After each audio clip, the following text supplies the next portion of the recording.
দ্ব্যর্থ কণ্ঠে প্রতিবাদ জানাই। শুধু কোকাকোলা নয়, ইসরায়েলি যত পণ্য আছে এবং কাদিয়ানি যত পণ্য আছে সকল পণ্যকে আমরা বয়কট করব এবং সকল পণ্য থেকে আমরা বিরত থাকব। আসলে বর্তমানে যে বিজ্ঞাপনকে কেন্দ্র করে আলোচনা সমালোচনা ঝড় উঠতেছে, আমরা শুধুমাত্র যে ওলামায়ে কেরাম প্রতিবাদ করবে, শুধুমাত্র যে ওলামায়ে কেরামই এই বিজ্ঞাপনের সমালোচনা করবে তা নয়।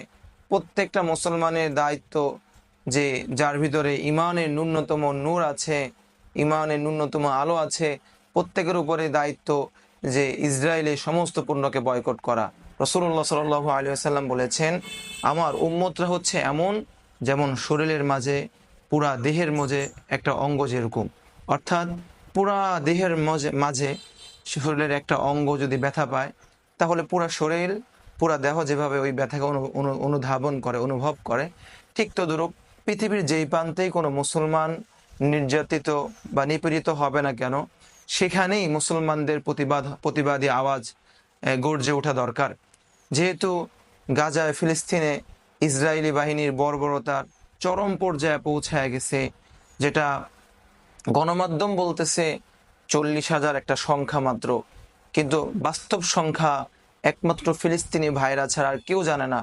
হাজার হাজার লক্ষ লক্ষ মা বোন বাচ্চা সবাই এভাবে, হাজারো বাচ্চা এভাবে এতিম হয়ে যাচ্ছে, তারা জানে না তাদের পিতারা কোথায়। এভাবে হাজার হাজার মুসলমান মুজাহিদ ভাইরা শাহাদাতের অমীয় সুদা পান করতেছে। কিন্তু আমরা যেহেতু মানচিত্রের বেড়াজালে আমরা আবদ্ধ, মানচিত্রের বিভক্তির কারণে আমরা ফিলিস্তিনি মুজাহিদ ভাইদের পাশে কাঁধে কাঁধ মিলিয়ে তাদের সাথে আমরা জিহাদে অংশগ্রহণ করতে পারতেছি না, শুধুমাত্র মানচিত্রের বিভক্তির কারণে। কিন্তু তাই বলে কি আমরা আমাদের চেষ্টাটুকুও কি করব না?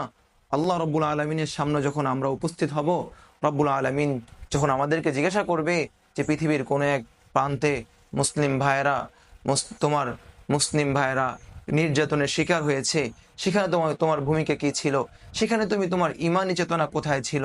এজন্য আমরা আমাদের যতটুকু সামর্থ্য আছে, যতটুকু সাধ্য আছে, আমরা আমাদের নিজ নিজ স্থান থেকে আমরা আমাদের ফিলিস্তিনি ভাইদের পাশে দাঁড়ানোর জন্য ইসরায়েলের সমস্ত পণ্য বয়কট আমাদেরকে করতেই হবে।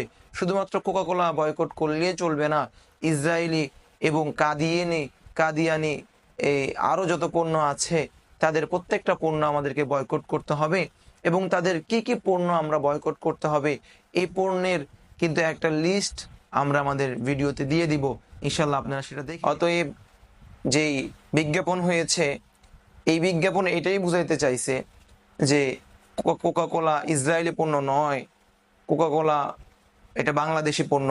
কিন্তু আসলে সে যখন জানতে পারলো যে যখন ইসরায়েল এই পণ্যকে মুসলিম উম্মাহ বয়কট করা শুরু করেছে, প্রায় দীর্ঘ 7-8 মাসে বয়কটের মধ্যে দিয়ে এই কোকাকোলা পণ্য, ইসরায়েলি পণ্যগুলো যাচ্ছে, তো তাদের স্বাভাবিকভাবে আর্থিক একটা সমস্যার সম্মুখীন তারা হয়েছে।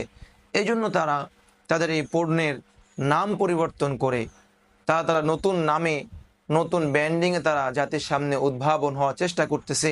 তারা জাতিকে এটা বুঝাইতে চাচ্ছে যে ইসরায়েলি কোকাকোলা কোনো ইসরায়েলি পণ্য নয়, এটা বাংলাদেশি পণ্য।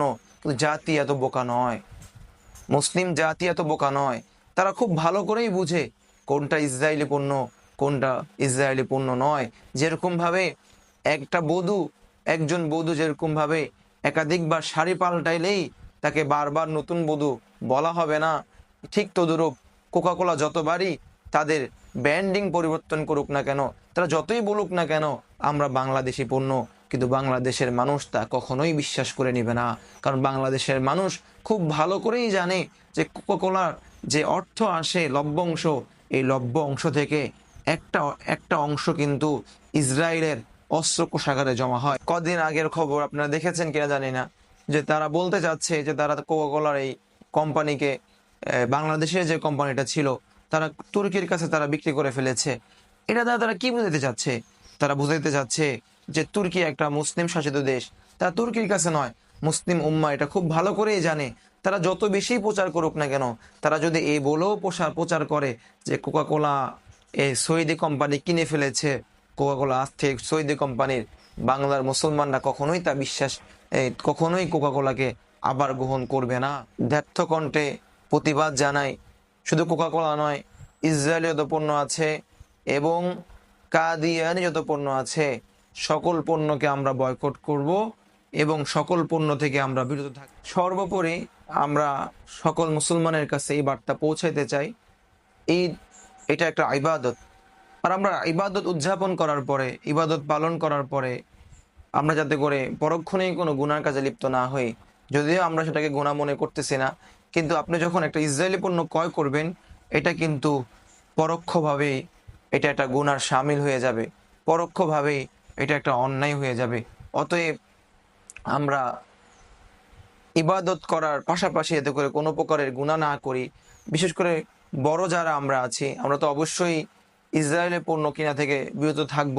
পাশাপাশি যারা পরিবারের ছোট সদস্য আছে এবং বাচ্চারা অনেক সময় বায়না করে এবং বাচ্চারা অনেক সময় বলে যে বাবা কোকাকোলা আনার জন্য বা এইভাবে কোমল পানীয় আনার জন্য, এই জন্য সবসময় সতর্ক থাকবেন যাতে করে নিজেও ইসরায়েলে কোনো পণ্য কিনবো না এবং পরিবারের কোনো সদস্যকে ইসরায়েলি পণ্য কিনে দিব না। অতএব আমরা সকলে সচেতন হই এবং একে অপরকে সচেতন করি।